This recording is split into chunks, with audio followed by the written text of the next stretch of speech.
Now, here's a concerning statistic. Over 10% of educated South Africans want to immigrate. These are the findings by the Inclusive Society Institute. It found that they are seriously considering immigrating in the next year or two. But to explain this even further, we're now joined by its CEO, of course, the CEO of the Inclusive Society Institute, Daryl Swanepoel. Daryl, good to have you and good morning to you. This is quite a concern. I mean, the finding clearly states that these are educated South Africans who want to leave very soon. We're talking a year or two's time here. Take me through the study and the details around this data.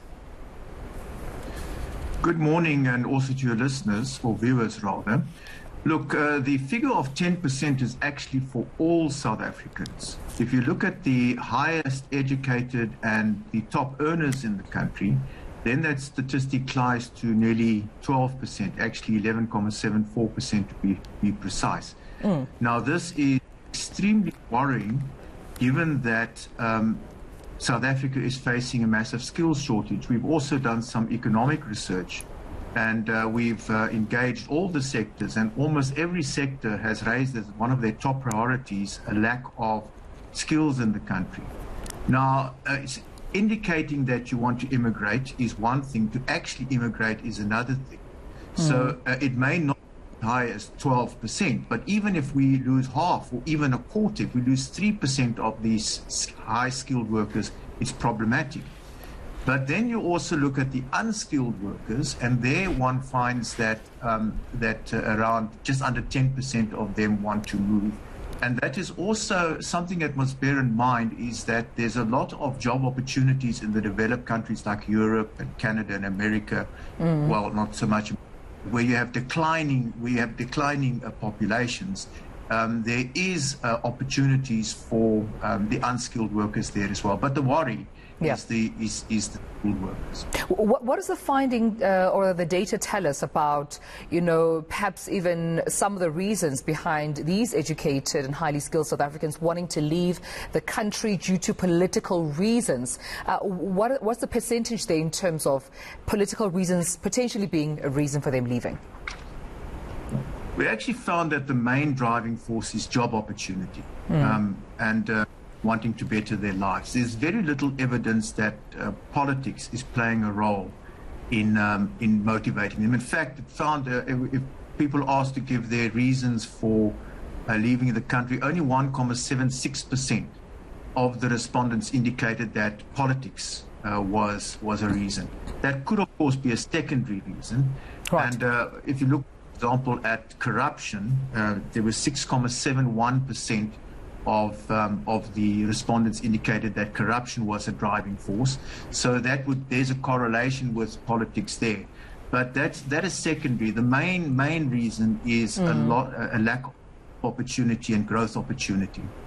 So the problem is continue with your point. The problem would be to resolve the problem would to grow the economy. If you grow the economy and create job opportunities, you reduce that problem. All right.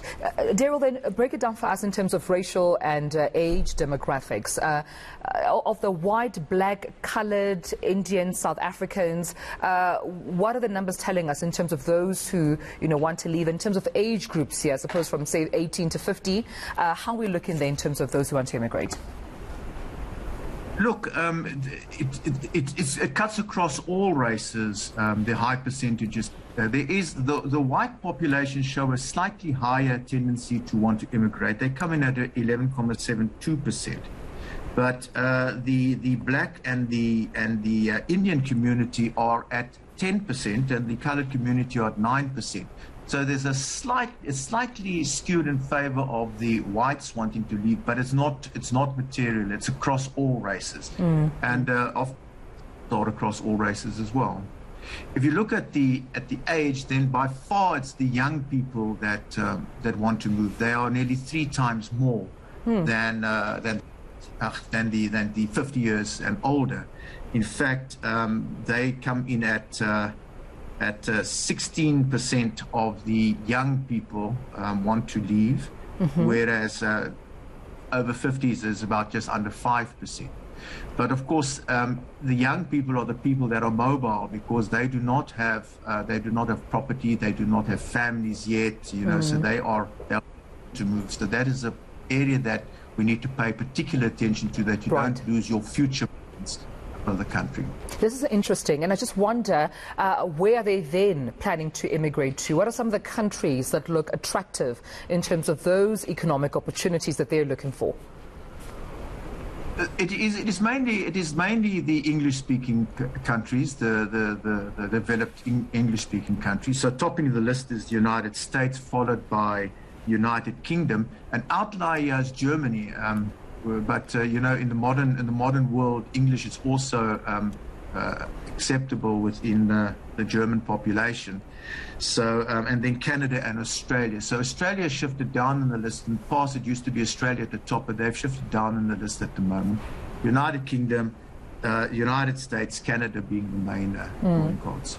I have to let you go in a few seconds. Before I do, though, what message is this sending to government, to South Africa, to the work that still needs to be done here in terms of, obviously, you know, progressing and uplifting our economy so we don't lose, you know, this particular group of people?